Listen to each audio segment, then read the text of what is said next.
fiévreux, un halluciné. Et non, c'est un genre qui... Ah ben justement, ça va? J'ai reculé sur les conduites, sur le gaz, sur les parties communes. Je ne céderai pas sur mes cloisons. Jamais! Pauvre type, malade, on vous foutra dehors. Néant! Poussière! Voisin.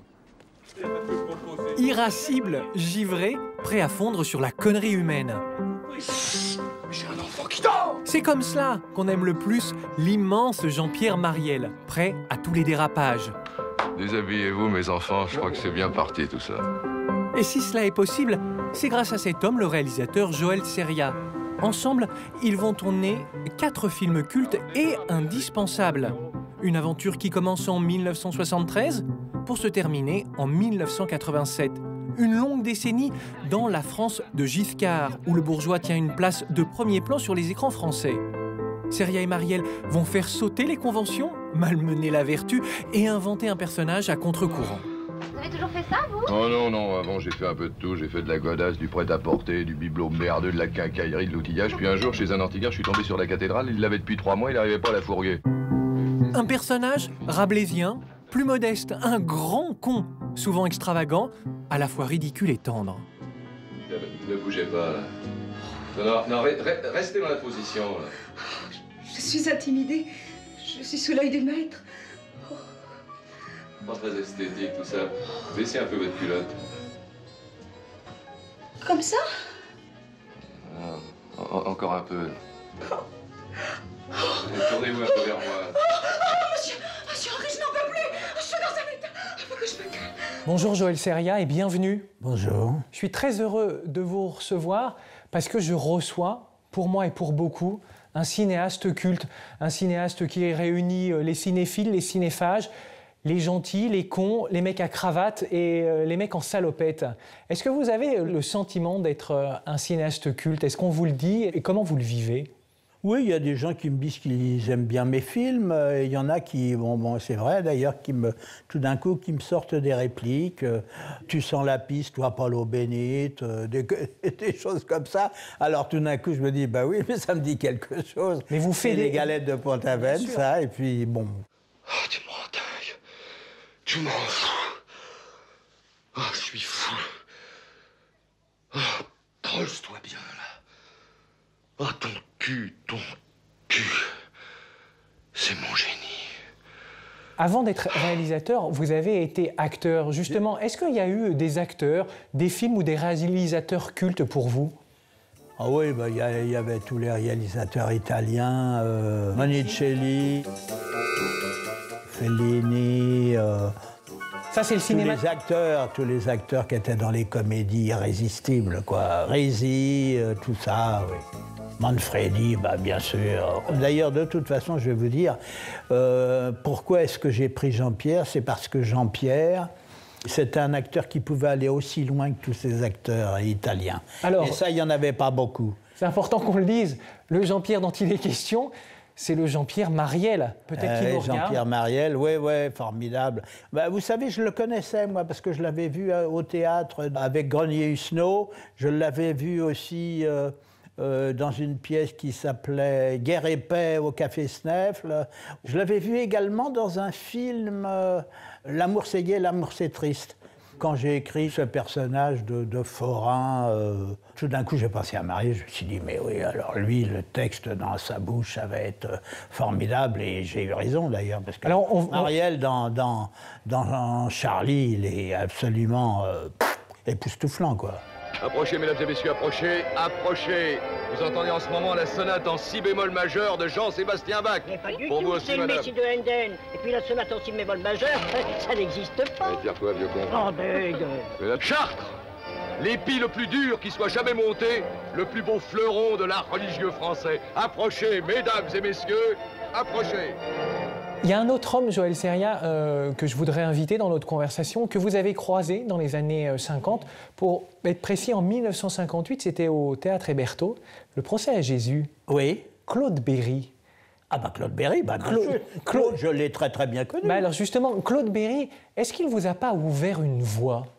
C'est-à-dire Claude, voilà, moi j'ai joué le procès à Jésus, je faisais un tout petit rôle, hein. Je faisais Lazare. Non, Alors, si vous regardez la pièce, Lazare, c'est pas grand-chose. Mais enfin, je jouais, j'ai été de la création et tout ça. Et lui, Claude, jouait l'enfant prodigue. Voilà. Et Claude Berry, vous parlez de ses envies de faire du cinéma ou pas? Alors, non, pas du tout. J'ai perdu de vue Claude, et tout d'un coup, j'ai appris qu'il faisait un court-métrage. Le poulet. Oui, c'est ça. Je me suis dit, mais comme tu écris des choses, et c'est vrai que j'écrivais des choses, je vais faire un court-métrage. Et là, j'en ai parlé d'ailleurs à Claude Berry. J'en ai parlé à Claude. Je lui ai même écrit, je crois, une lettre. Et Claude m'a dit, mais oui, mais t'as raison, commence comme ça, c'est très bien. Et donc, je suis devenu réalisateur. J'ai fait un premier court-métrage qui s'appelait Shadow.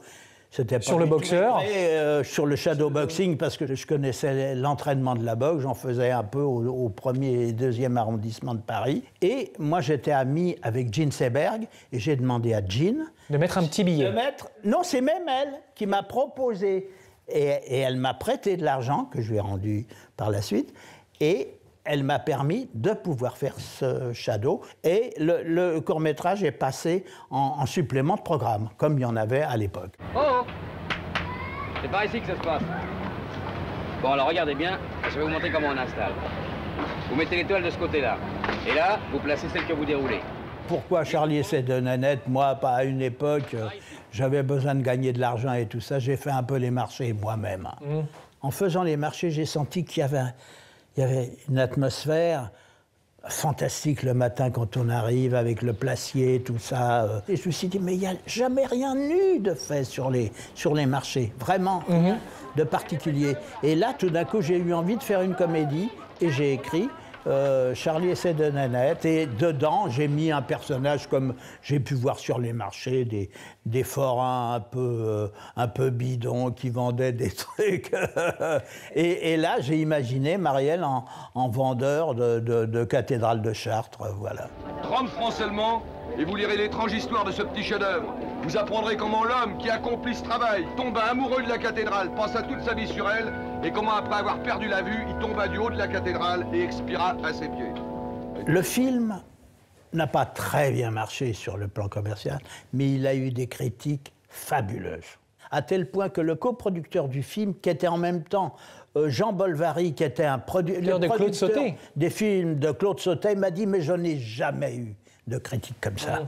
Et un jour, je le vois, et je lui dis « tu sais, j'ai imaginé un truc ». Je me suis tellement bien entendu avec Marielle. Il dit les textes d'une façon absolument extraordinaire. Ah, j'ai envie de refaire un film avec lui, et j'ai une idée de film pour lui. Il m'a dit « ah bon, t'as une idée pour Jean-Pierre ?» Et je lui raconte un peu vite fait le truc. Il me dit, il met la main à sa poche, il me sort des bifetons comme ça. Alors je vais vous dire, là, je ne sais pas si ça existe encore. Prends l'oseille et tire-toi. Voilà, comme aurait dit Woody Allen. Il me dit, bon, ok, alors signons un papier, tac, et il me donne le truc. J'ai écrit, donc, Les Galettes de Pont-Aven. Bonjour madame. Bonjour monsieur. Henri Serin, représentant de la maison Godino. Je ne vous dérange pas. Non, pas du tout.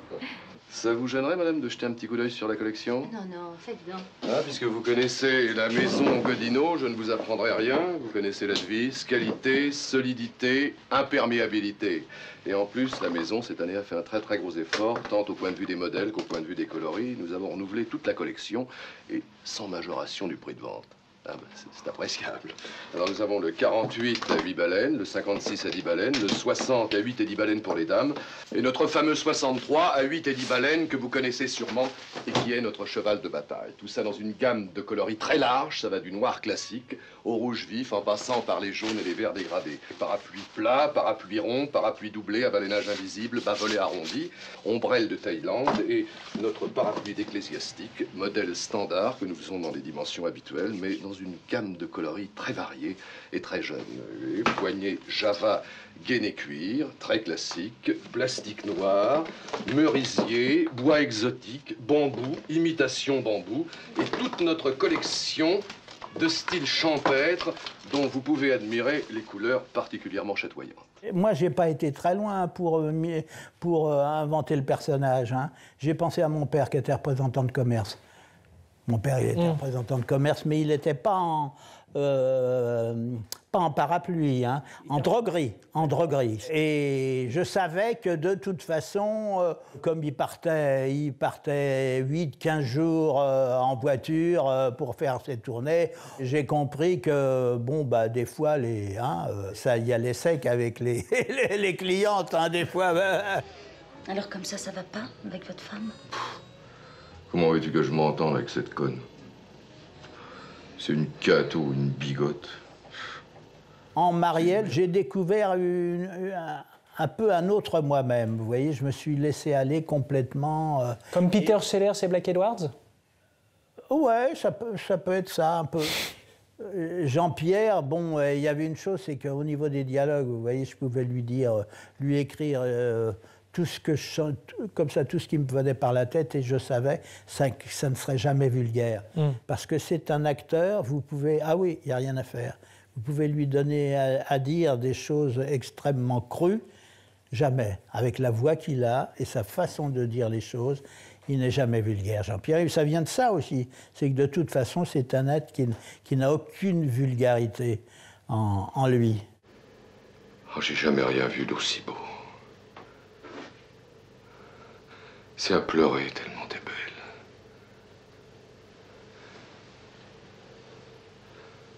Tu vois, j'ose même pas toucher. Ce qu'il y a de formidable dans ces films qu'on redécouvre, c'est vos dialogues, c'est les histoires, c'est l'époque de Giscard, et puis surtout, c'est les tenues effrayantes de Jean-Pierre Marielle. Est-ce que c'est lui qui choisissait ses costumes? Parce que vraiment, il y a un soin très particulier sur le costume. Ah oui, alors ça me fait plaisir que vous me posiez ce genre de questions. Vous voyez ce qu'on faisait avec Jean-Pierre. Avant le tournage, pendant la préparation, nous allions ensemble choisir les costumes.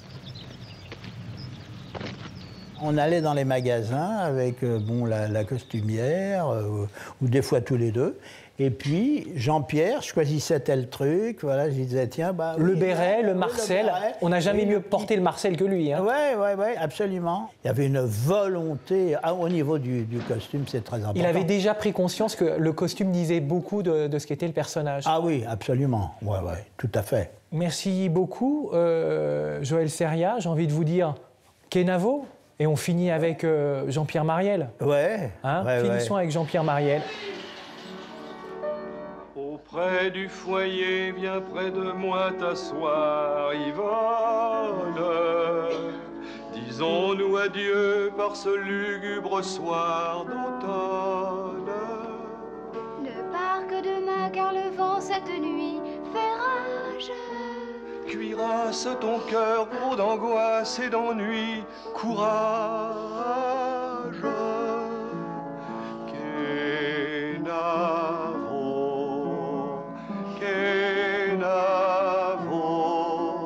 Puisque mon gros bateau doit m'emporter bientôt, Kenavo.